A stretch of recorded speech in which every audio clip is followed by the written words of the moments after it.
Support comes from Missouri Forest Products Association, committed to sustainable and sound conservation of the state's forests, which support more than 41,000 Missouri jobs, resulting in a $10 billion industry. ChooseWood.com. From St. Louis Public Radio, this is St. Louis on the Air. I'm Jason Rosenbaum. In 1992, a brutal war in Bosnia devastated the lives of thousands of families.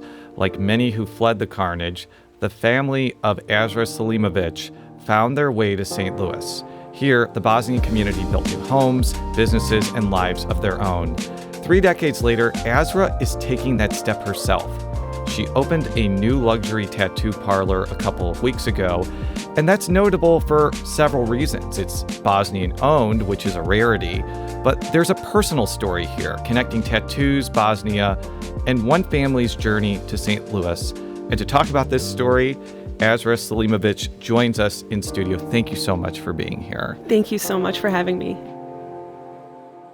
Tattooing is something that's not just a job for you. In fact, your parents and your siblings, you all have a tattoo of a bee on your bodies. It's also the logo of the new shop. And this has something to do with what happened to your family in 1993 as they escaped Bosnia. Tell us about that. Yeah, so my parents, we were passing a checkpoint. It was a Serbian checkpoint. And the officer asked for my parents' documentation. So if the officer saw the documentation, they would know by our names, Fahir and Sanela Kopik. And at that moment, my name was Azra Kopik. Now I'm married. But and if the officer saw our names, right away he'd know that we're Bosnian, and we would be sent off, and that would be it for us. It would be the end. And at that moment, my father was taking out the paperwork out of his bag, and a bee came and stung the officer by his eye. And he was very furious, and he just kind of threw the papers and said, go, go, go. And that's how we passed that checkpoint.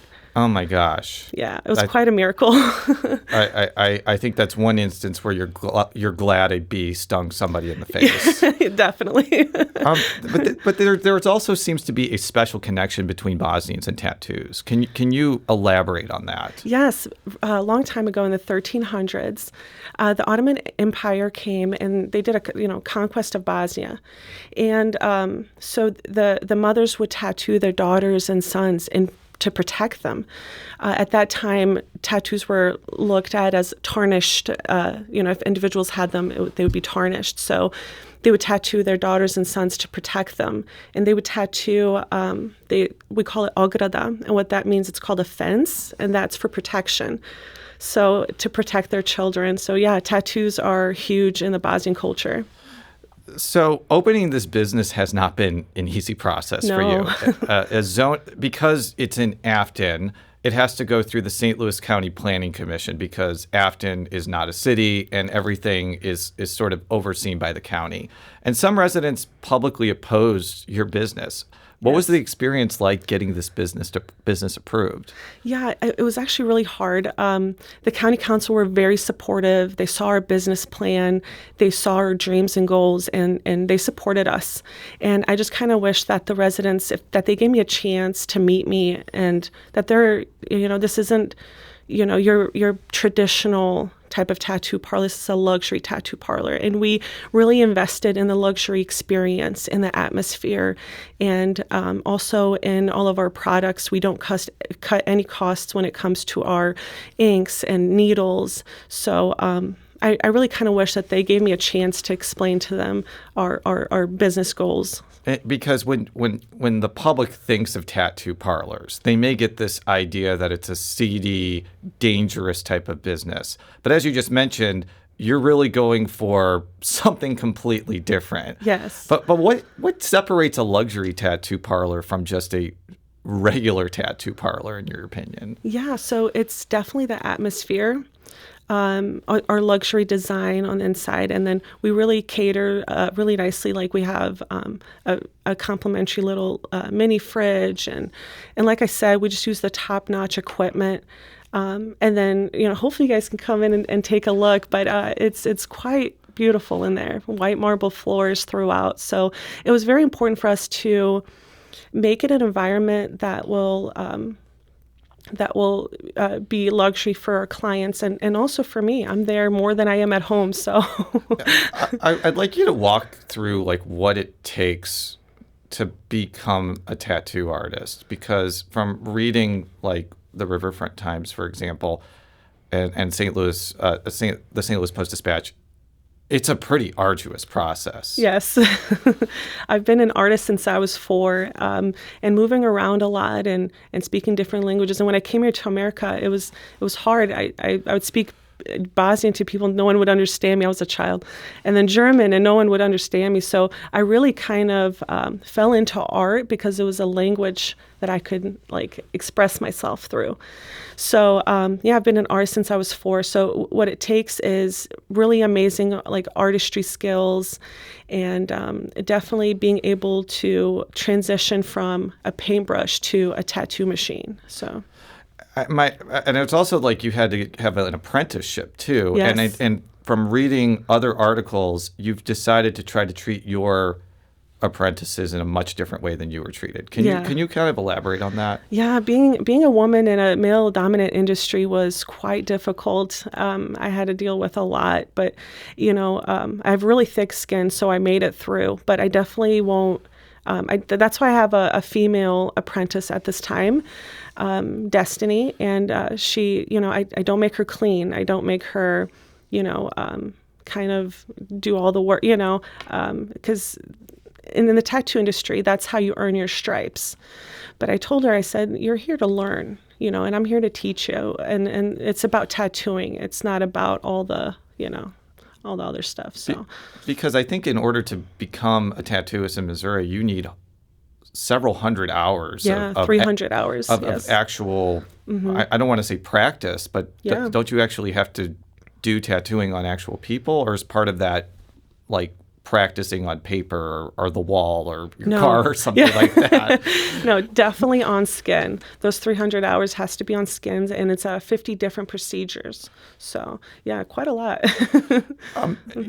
So when somebody comes into your shop, like, what does it usually range from as far as complexity goes? Because I can imagine some people who are maybe coming in for the first time may want something relatively simple, but there could be somebody who already has a lot of tattoos that wants to add to something fairly complicated. Like, how does each process kind of work for you? Yeah, so they're all different, and it's quite interesting. They're all different styles too, and I do all the styles. I can't just pick one just because they're all beautiful in their own way, but usually when it's someone's first time getting a tattoo, they'll get a smaller tattoo.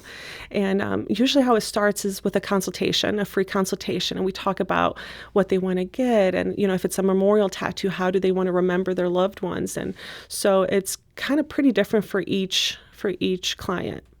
Do you think that the public perception of tattoos has changed over time? Because I think when I was growing up and I saw somebody with a tattoo, I was like, whoa, that person is a tough person and I don't want to mess with them. But now it seems to be more mainstream, I guess. I know perceptions on things are very subjective, but that's been kind of my observation. What's been yours? Yeah, so definitely the every year the industry seems to grow about 9 to 10%. So it's really becoming more acceptable and not as taboo as it once was. Like I said, most of the tattoos I do are memorial tattoos. So it's a way to express yourself, and I think people are really seeing that nowadays. So, and we even seen a United States Senator, John Fetterman of Pennsylvania, with tattoos, and oftentimes he wears like a cutoff shirt while he's actually in committee hearings. Yeah. I know that's just one example, but how do you think that changes the perception about tattoos, that somebody who's an elected senator has one and is showing them off? Yeah, so I tattoo a lot of doctors and firefighters and police officers. So these are, the tattoos mean a lot to them, so it's definitely more mainstream than what it once was, definitely. Now, going back to the concept of luxury, does luxury mean more expensive than non-luxury? And there could be reasons for it to be expensive, especially if you offer more than the average tattoo parlor. Well, yes, our equipment is more expensive. Our needles and our ink. Our ink is vegan and it's the top shelf ink, so it is more expensive. But it does add to the longevity of the tattoo and the quality of the tattoo as well. So I think my clients really appreciate that, and it's kind of a no-brainer, really, because if you're already going through the pain, might as well have it where it's done with quality and quality equipment. What do you think is the most difficult thing about being a tattoo artist, and what do you think is the best thing about being a tattoo artist? Yeah, so the most difficult thing is, honestly, we kind of already went through that process, was with trying to open. That was, I think, the most hardest part for me. And then just kind of explain to the community of what my vision is, and that it's not, your traditional tattoo parlor. And then my favorite thing is actually getting to know my clients and hearing their story and then making it come to life. That's honestly my favorite part. Azra Selimovic is the owner of Azra Tattoos in Afton. The shop opened last month. Azra, thank you so much for being... Thank you so much. It's quite an honor. Thank you. This episode was produced by Danny Wissentowski. Audio engineering and podcast design by Aaron Dorr. Our executive producer is Alex Hoyer. St. Louis on the Air is a production of St. Louis Public Radio. Understanding starts here. St. Louis on the Air proudly supports local artists by using music from Life Creative Group. Do you find yourself regularly listening to episodes of St. Louis on the Air? Suggest us to a friend you think might enjoy our conversations, and leave us a review and rating on Apple Podcasts on the App Store. It's the simplest way to help people discover our show. Thank you. St. Louis Public Radio is a member-supported service of the University of Missouri St. Louis.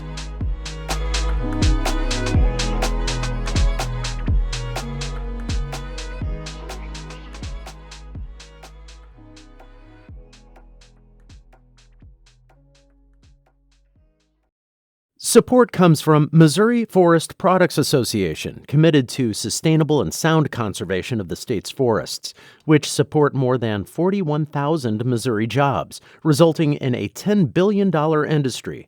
ChooseWood.com.